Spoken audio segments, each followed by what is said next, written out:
Olá, dando continuidade ao naturalismo, vamos agora falar um pouquinho de como o naturalismo é cobrado no Enem? Vem comigo? Então, bora lá. Primeira questão que vamos buscar analisar aqui, diminuir aqui um pouquinho para a gente, vamos lembrar da nossa dica de sempre, né? Primeiro a gente seleciona o enunciado, dá uma olhada no enunciado, depois a gente parte para o texto, se preciso fazer a leitura do texto, ok? Então, olha só, primeira informação. O texto publicado no fim do século XIX traz à tona representações sociais da sociedade brasileira da época. Então, é a primeira informação que nós temos aqui. Essa primeira informação, quem elaborou essa questão do Enem, diz para a gente o seguinte, que esse texto aqui que a gente está vendo aqui, né, retirado lá da obra A Dívida, do Luiz de Azevedo, esse texto aqui, aliás, esse pedacinho aqui, tá? Ele foi publicado no final do século XIX e traz representações sociais da sociedade brasileira. Vejam bem, representações sociais da sociedade brasileira, ok? Representações. E aí, qual que é a pergunta pra gente? Em consonância com a estética realista, o que quer dizer isso? Quer dizer, de acordo com a estética realista, para quem não sabe, gente, a estética está para as características, né, da escrita do texto, ok? Tem traços da visão crítica do narrador. A gente tem que localizar traços da visão crítica do narrador, né? A gente tem que verificar onde ele se manifesta, onde que nós vamos encontrar traços da visão crítica do narrador. É isso que a gente precisa fazer aqui nessa questão, certo? Então é isso que a gente precisa investigar. A gente vai verificar se em qual da letra A, B, C, D ou E, em qual delas que a gente tem aqui um traço da visão crítica do narrador. Quem é o narrador que tem uma visão para lá de crítica? Principalmente o narrador machadiano, que é o narrador do realismo. Por que não é uma característica do naturalismo? Porque o naturalismo ele busca explicar as patologias, a conduta, as questões do ser humano através, né, a partir da análise, da experimentação e da observação do local, do ambiente, do contexto em que ele vive, porque o homem é produto do meio, ok? Então, bora lá. Aqui,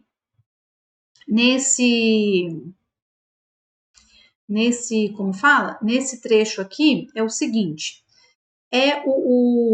tem interessante aqui, quando a gente for ler, a gente tentar separar, então, né, quais são as falas do narrador. Uma vez que a gente está falando, né, do narrador. Então, vamos dar uma lida rapidinho aqui para a gente separar o que é fala do narrador e do que não é. Por que eu estou falando isso? Porque se a gente tem um travessão aqui, galerinha, quer dizer que isso aqui é um discurso direto, então não é o narrador que está falando aqui, tá certo? Então, bora lá? Então, diz Laura. Não digo que seja uma mulher perdida, mas recebeu uma educação muito livre, saracoteia sozinha por toda a cidade e não tem podido, por consequente, escapar à implacável maledicência dos fluminenses. Demais tatuada ao luxo da rua, que é o mais caro. Em casa, arranjam-se ela e a tia, sabe Deus como. Não é mulher com que a gente se case. Depois lembra-te que apenas começas e não tens ainda onde cair morto. Então tem alguém aqui que está dizendo, está alertando alguém que ele não tem nem onde cair morto, porque ele está só começando. Então a gente deduz aí que deve ser algum jovem, né?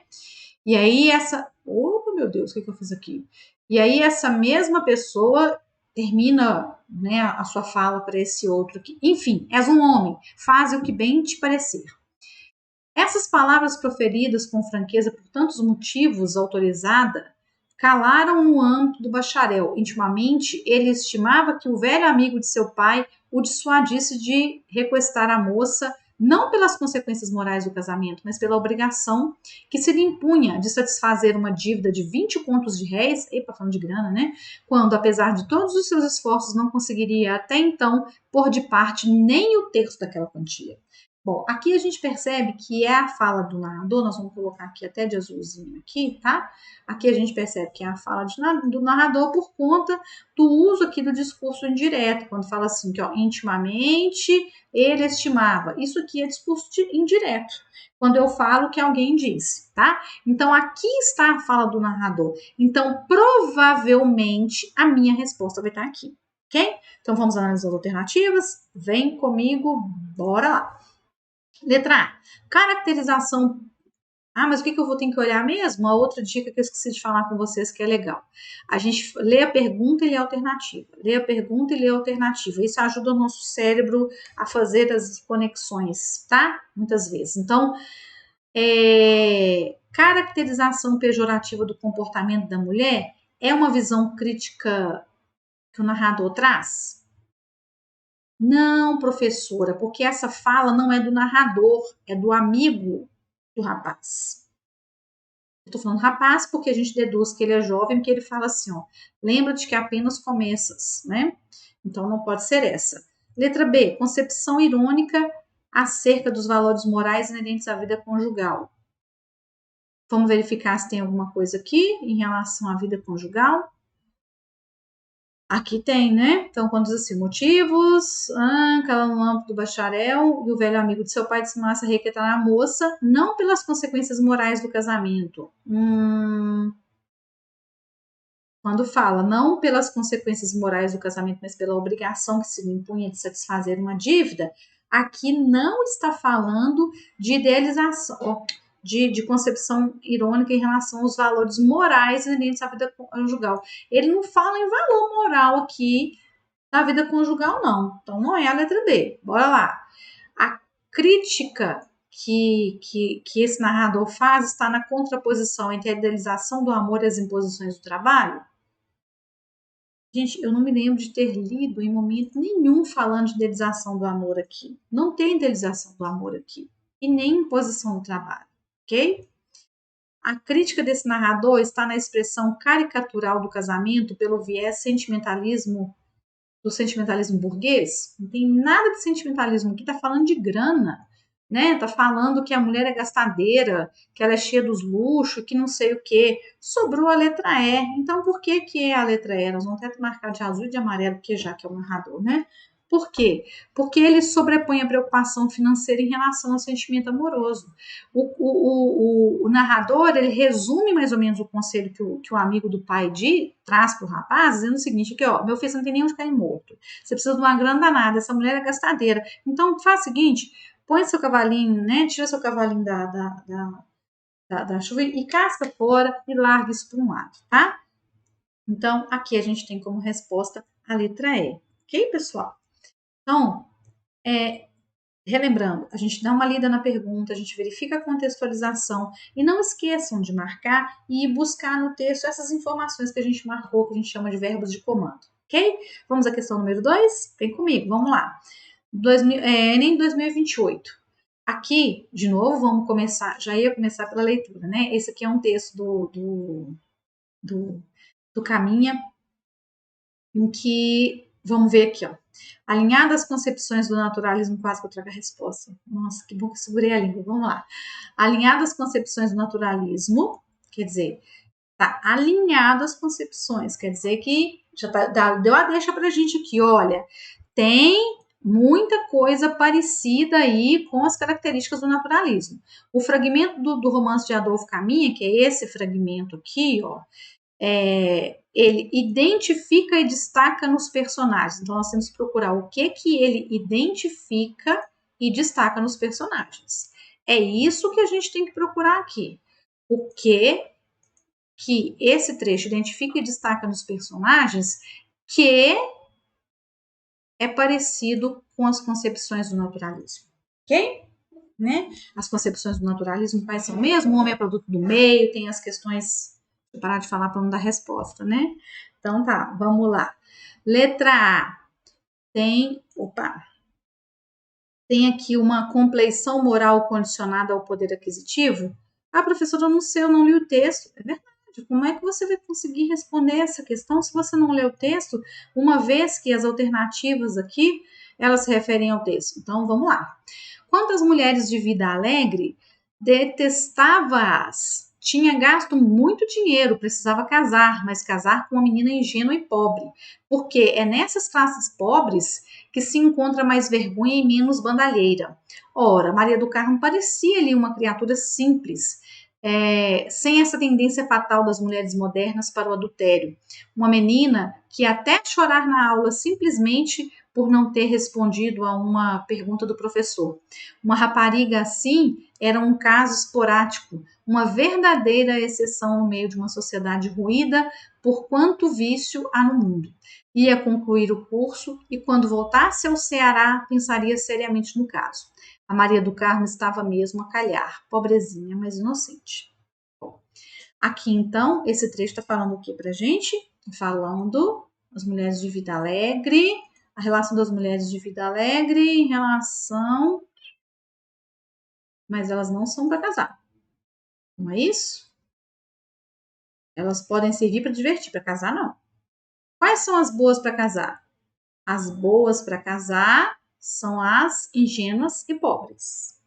E aí ele começa a dizer por que as ingênuas e pobres são boas para trabalho e ele elege uma, que é a Maria do Carmo. A Maria do Carmo é uma menina boa para casar. Ela é ingênua, ela é pobre, ela não é uma moça que está ali cheia de vícios no mundo, né? Então vamos verificar aqui que concepção do naturalismo que está nessa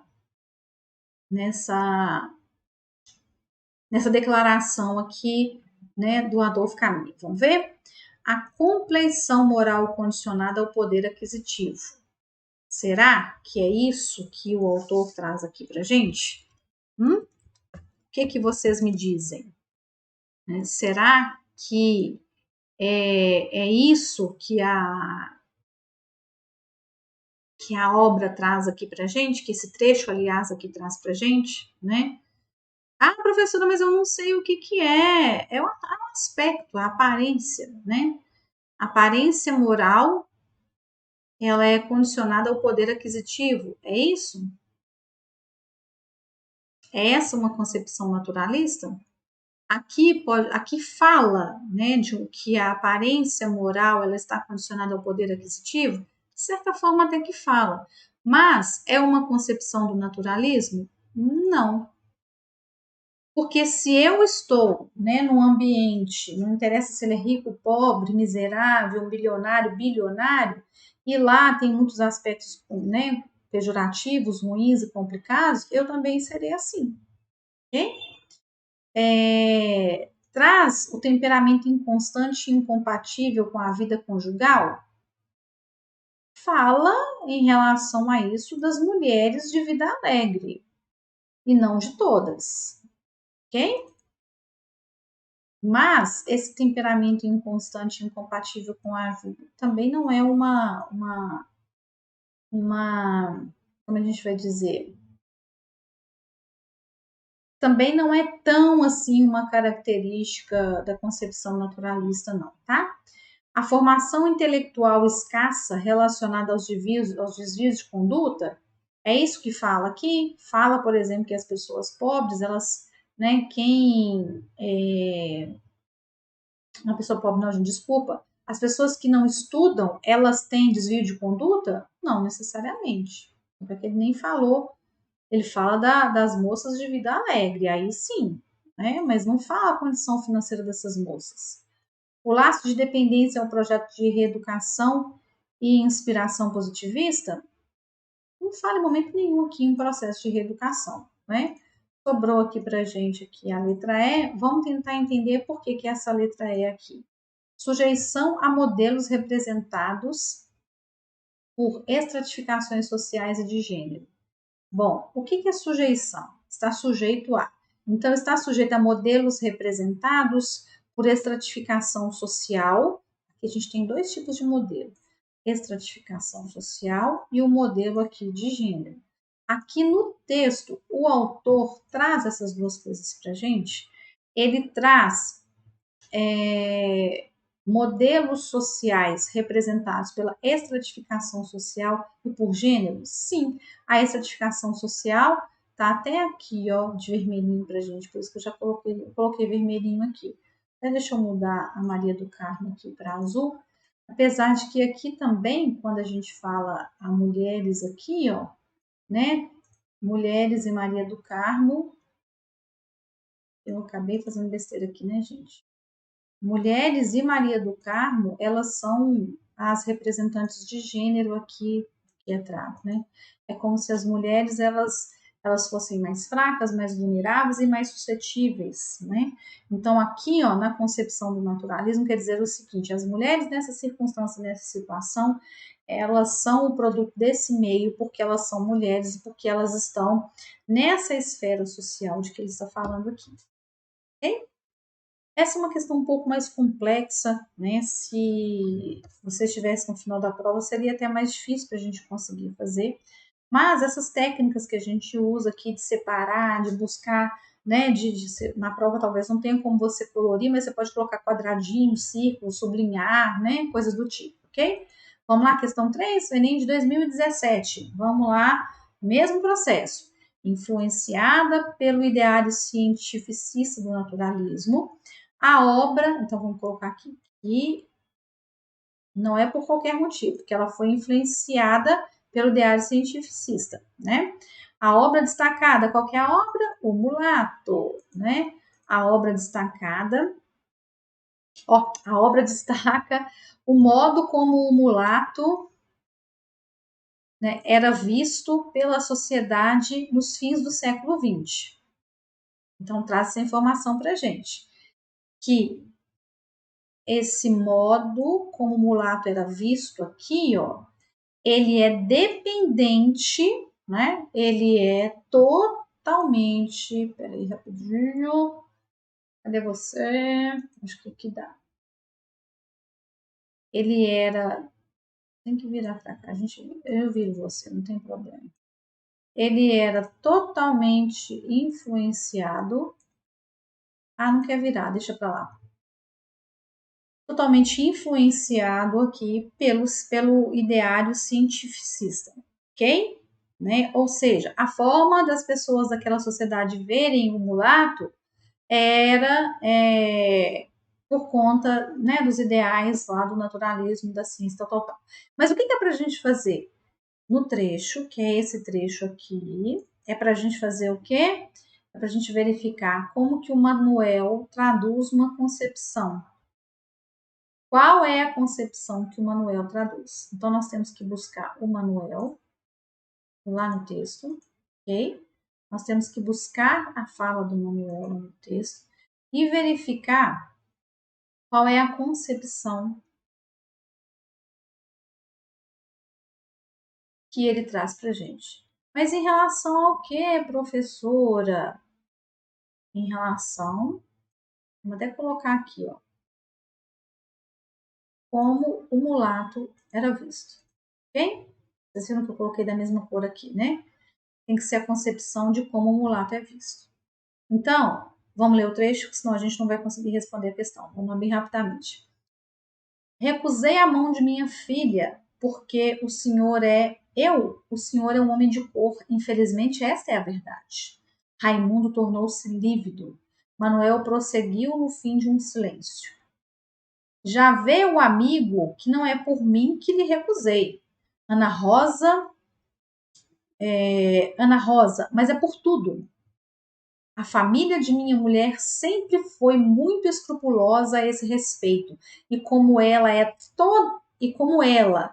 toda a sociedade do Maranhão, concordo que seja uma asneira, concordo que seja um prejuízo tolo. O senhor, porém, não imagina o que é por cá a prevenção contra os mulatos. Nunca me perdoaria um tal casamento. Além do que, para realizá-lo, teria que quebrar a promessa que fiz à minha sogra, de não dar a neta senão a um branco de lei, português, descendente de direito de portugueses. Eita! Então vamos ver aqui. Então o que está acontecendo aqui? O Manuel fez o quê? O Manuel negou a mão da filha para o Raimundo. Por que ele negou a mão da filha para o Raimundo? Porque o Raimundo é o quê? Mulato, porque ele é de cor. Ele nem fala que é mulato aqui, porque ele é de cor. E ele ainda tenta justificar, porque a família da mulher dele, ele fala assim, eu acho que é uma bobagem, né? Mas a família da minha mulher, toda a sociedade do Maranhão aqui, acha que não é. Então, vamos lá. E aí, traz para a gente dizendo o seguinte, ó, que o que está aqui era o modo como que a sociedade via, né? Como que como que fala? Como a sociedade do Maranhão lá da época, né? No final do século XIX, via a questão do mulato, tá? Então a gente precisa traduzir que concepção que era essa, tá bom? Era uma miscigenação racial que desqualificava o sujeito? Quem sabe? Era por conta da condição econômica que anulava os conflitos raciais? Bom, não tem essa informação no texto, aqui nesse trecho, mas na obra como um todo a gente sabe que não. Mas eu não li a obra, como é que eu vou fazer? Tá, aqui tá dizendo. E as questões do Enem, gente, o interessante é isso. Você não precisa ter lido a obra, porque eles vão pegar do trecho que tá aqui. Isso aqui é legal, tá? Aqui não fala em momento nenhum que a condição financeira vai anular os conflitos raciais. O motivo que o moço não dá a mão aqui, ó. O senhor é homem de cor. Muito claro aqui pra gente, ó. O motivo é esse. Provavelmente, né, a gente então, não tem outra informação, então larga pra lá. Vamos inventar a moda, tá? A discriminação racial era condenada pela sociedade? Nossa, gente, vamos embora. Isso aqui não está escrito no texto, não, é o contrário. Ele fala aqui, ó, e como ela é toda a sociedade do Maranhão. Não é só a família da moça, não. Toda a sociedade pensa o quê? Que essa união não deve acontecer. Por quê? Porque o senhor é um homem de cor, ok? A escravidão negava o direito da negra à maternidade? Nem ia falar disso aqui, gente. Então, essa questão aqui tá... Ui, foi mal, gente. Tá de graça pra gente, tá de grátis, tá? Essa alternativa. União entre mestiços era um risco à hegemonia dos brancos? Também não falo isso aqui, ok? Restou pra gente aqui, ó, sem sombra de dúvida, a letra A. Por que restou a letra A pra gente? Ela é comprovada principalmente quando a sogra diz que, se não há um branco de lei, um português descendente direto de portugueses. Porque assim eu não vou misturar, entende? Miscigenar é misturar. Se o Manuel permitisse o casamento da filha que misturasse, etc, etc, etc, né, ele ia macular de certa forma. Né? Ele ia transformar, ele ia trazer, ele ia proporcionar, ele ia ser conivente, ele ia ser o coautor de uma miscigenação racial que ia desqualificar. Por quê? Porque o coitado do Raimundo era negro. Bora para a questão 4. Melhor, né? Então vamos lá. Questão 4, nós vamos falar agora do mulato. Então vamos. O texto de Azevedo é representativo do naturalismo vigente no século XIX. Ok. Então, se eu nem lembro mais quem que é Luiz Azevedo, a questão já traz isso pra gente aqui, ó. Ó, você vai ler um texto agora, um trecho agora, que é lá do naturalismo, beleza? O homem produto do meio, determinismo, positivismo, vamos falar de patologia social, blá, blá, blá, blá. Ok? Ok, faz demais. Então, caminhemos. E o que está pedindo para a gente fazer?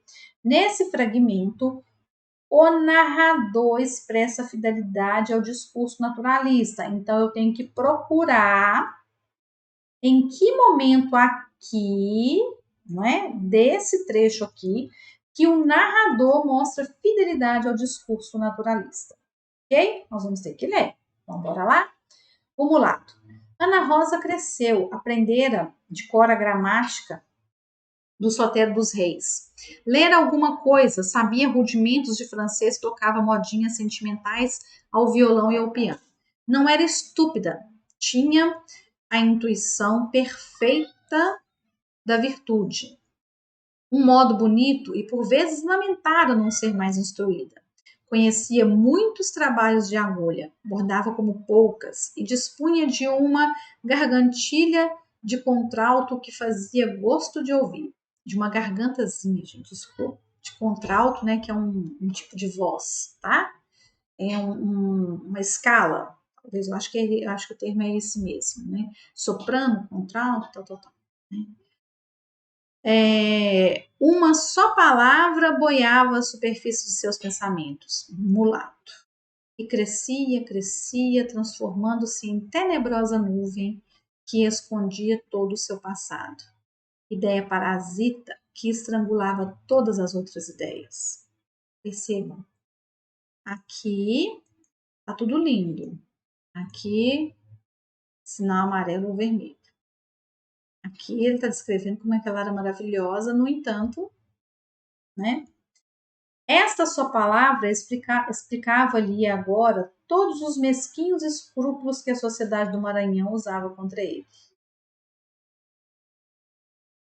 Explicava tudo, a frieza de certas famílias a quem visitara, as reticências dos que lhe falavam dos seus antepassados, a reserva e a cautela dos que, em sua presença, discutiam questões de raça e de sangue. Essa questão de reticências aqui é quando a pessoa dá pausa, a pessoa ignora, deixa no vácuo, é o mesmo que deixar no vácuo, tá? Então, eu não posso falar muito para não dar resposta de cara para vocês, né? Aqui é só para a gente perceber que uma informação a gente pudesse conseguir isso, né? Marcar essas questões na hora da prova ia ser legal por isso. Aqui primeiro o narrador traz para a gente o quê? Né? Ele traz para a gente quem era a Ana Rosa, né? Tudo que ela tinha de bom, tal. Aí aqui, ó, ele vem trazer o momento em que alguma coisa ruim estava acontecendo. E aí ele continua explicando que era só uma palavra, ela era assim, capaz de tudo, e ela explicava todas as outras questões. Então, bora lá. A gente tem que escolher uma das 5 frases aqui em que nelas mostra que o narrador ele está bastante fiel ao discurso naturalista. Qual que é o discurso naturalista? O homem é produto do meio. Ok? É quase que uma questão assim, né? Não tem como fugir disso, tá? Esse fragmento aqui, ele relaciona a posição social a padrões de... A essas frases aqui, escolas alternativas, à medida que a gente for lendo, a gente vai perceber que elas estão explicando como que ele expressa a fidelidade ao discurso naturalista, tá? É relacionando a posição social a padrões de comportamento e a condição de raça. Aqui, quando ele descreve aqui, ele fala isso. Ele, de certa forma, ele está relacionando a posição social com padrões de comportamento e raça? Ah, parece, não sei, vamos ver o restante. Ele apresenta os homens e as mulheres melhores do que eram no século XX? No século XIX? Não. Aqui ele não fala de quem é melhor ou de quem é melhor. Ele fala das características da Ana Rosa, não é isso? E aí depois ele fala que o fato dela, né, ficar dizendo mulato, né, ficar pensando no mulato, transformavam em temerosa nuvem, e aí tirava o sossego dela, e etc, etc, etc. Enfim, e essa palavra explicava os mesquinhos escrúpulos que a sociedade do Maranhão usava contra ele. Ele que, gente, esse moço aqui, ó, tá? Contra ele. Mostra a pouca cultura feminina e a distribuição de saberes entre homens e mulheres? De jeito nenhum, né, gente? Não tá falando aqui nada disso. Isso também não é como é que fala? Não é um pensamento representativo não é uma ideia naturalista, não é isso, tá? Não interessa se é homem, se é mulher, se é feio, se é bonito, do alto, do avesso, não interessa. A questão não é essa, tá? Aqui tá falando aqui, na verdade, ele tá enaltecendo a Ana Rosa. Ela tem cultura pra caramba, né? Ilustra os diferentes modos que um indivíduo tinha de ascender socialmente. Não fala desses diferentes modos aqui que ele tem de ascender, de crescer, de melhorar socialmente. Critica a educação oferecida às mulheres aos maus tratos dispensados aos negros? Bom, o naturalismo ele não tem essa tendência, principalmente essa obra, O Mulato, de criticar os maus tratos das pessoas, dos negros, e aqui também não está fazendo crítica à educação oferecida à mulher, não. Aqui, na verdade, tenta até enaltecer, né? Porque diz que ela sabia de francês, de não sei mais o que, né? Bordar como ninguém, não sei lá mais. Aí nós sobramos aqui, ó, ficou pra gente aqui a letra E, né? E na letra E aqui, ó, ele relaciona a posição, vamos tentar verificar, provar que realmente, né, ele tenta aqui relacionar a posição social com padrões de comportamento. Qual que é a posição social aqui? A posição social da Ana Rosa, né? Que ela cresceu, ela aprendeu, né? Ela era tudo de bom, ok? E comportamento e os padrões de comportamento da condição de raça. São essas reservas que a sociedade faz, né? A frieza de certas famílias que essa pessoa visita, né? As reticências que são os vácuos, as ausências, de não dar muita ideia para o camarada, né? De falar mal dos antepassados deles, de não discutir questões de raça e sangue na frente por uma questão de hipocrisia, ok? É uma questão também um pouco mais complexa, né? Mas a gente escolheu porque é importante a gente discutir aqui e a gente espera que essas dicas ajudem vocês, ok? Número 5, Enem de 2012. Vamos lá? O romance O Homem de Luiz de Azevedo insere-se no contexto naturalista marcado pela visão do cientificismo. Então, estou falando dessa obra, aqui, ó, visão cientificista. Então, nós vamos guardar essa informação que ela é importante para nós. E o que pede para a gente fazer aqui? No fragmento, essa concepção aplicada à mulher define-se por uma. Opa, então nós vamos procurar alguma. Nós vamos procurar qual que é a definição aqui aplicada à mulher, tá? Então vamos lá dar uma olhada no texto. É o diabo, praguejava entre dentes o brutalhão, enquanto atravessava o corredor ao lado do conselheiro, enfiando às pressas o seu inseparável sobretudo de Casimira Alvadia. É o diabo, essa menina já devia ter casado. Disso sei eu, balbuciou o outro. E não é por falta de esforços de minha parte, creia. Diabo, faz lástima que um organismo tão rico e tão bom para procriar se sacrifique desse modo. Enfim, ainda não é tarde, mas se ela não se casar quanto antes, não respondo pelo resto. Então o doutor acha que... Lobão inflamou-se. O conselheiro não podia imaginar o que eram aqueles temperamentozinhos impressionáveis. Eram terríveis, eram violentos. Quando alguém tentava contrariá-los, não pediam, exigiam, reclamavam. Bom, então aqui a gente tem uma conversa entre dois homens que estão falando de uma moça que deveria, né, casar, e ela deveria casar porque, né, um dos motivos que ela deveria casar, porque o organismozinho estava rico para procriar, né? Então, vamos verificar aqui essa concepção, né, que eu acabei de descrever para vocês aqui, ela é definida por o quê? Pela convivência com relação à rejeição feminina de assumir casamento arranjado pelo pai. Essa concepção de mulher que tem aqui, ela é definida pela convivência em relação à rejeição da moça de assumir casamento arranjado pelo pai. No texto aqui, não deixa claro que é um casamento arranjado.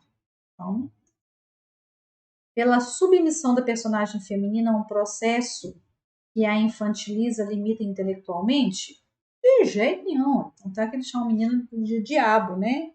Ela é um diabo porque ela não está obedecendo, né?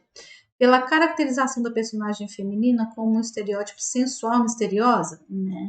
Não tem nada de sensual e misterioso aqui, não. E isso também não tem nada de sensual, misterioso, não tem nada a ver com naturalismo, tá? O naturalismo é dizer o seguinte, ó, é a conduta, não é a conduta, não. É a personalidade, é o caráter, é o jeito de fazer as coisas, né, da pessoa difícil, assim, assim, assado. É a convicção de que não, gente, espera aí que eu tô falando besteira aqui. Se prestar atenção no som ali, gente, desculpa, vou prestar atenção ali no padeiro que tá buzinando ali e eu viajei aqui na maionese, tá? Perdão, então vamos lá. Tem a caracterização da personagem feminina como um estereótipo de mulher sensual e misteriosa. Eu falei para vocês que o naturalismo não traz essa questão de mulher sensual e misteriosa. Bom, a sensualidade, ela está no naturalismo, sim, à medida, falei besteira, me desculpa, à medida que ele traz as questões instintivas. Mas vamos guardar isso aqui. Tem a convicção de que a mulher é um organismo frágil, condicionado ao seu ciclo reprodutivo? Não, não está condicionado à fragilidade. Pelo contrário, o pai fala que ele é rico e bom para procriar. Se ele é rico e bom para procriar, ele não é frágil. Fala da incapacidade de resistir às pressões socialmente impostas e representadas pelo pai? Não, ela não é incapaz, tanto é que ela está fazendo isso, né? Sobrou para a gente aqui a concepção de uma personagem feminina que é um estereótipo dessa mulher. Por que essa mulher ela é aqui chamada, né, de sensual e misteriosa? Porque veja bem, ela, então vamos verificar a partir da visão do cientificismo. É como se ela fosse a exceção da regra. Qual seria a regra? A mulher ela deveria ser assim porque ela foi criada para ser assim, não é verdade? Ela foi criada por esse pai aí, por esse doutor Lobão, né, para ser aquela fulaninha lá submissa, assim, assim, assim, assim, assim. No entanto, ela não é. Ela apresenta, né, um ser lá sensual e misterioso, né? E esse ser sensual aqui misterioso é um estereótipo de mulher que é apresentado, que é trago para a gente aqui no naturalismo, que é como se ela estivesse ali seguindo os seus instintos, ok? Então, pessoal, a gente vai ficando por aqui, né? E a gente se vê no próximo, se Deus quiser. Um abraço, até já.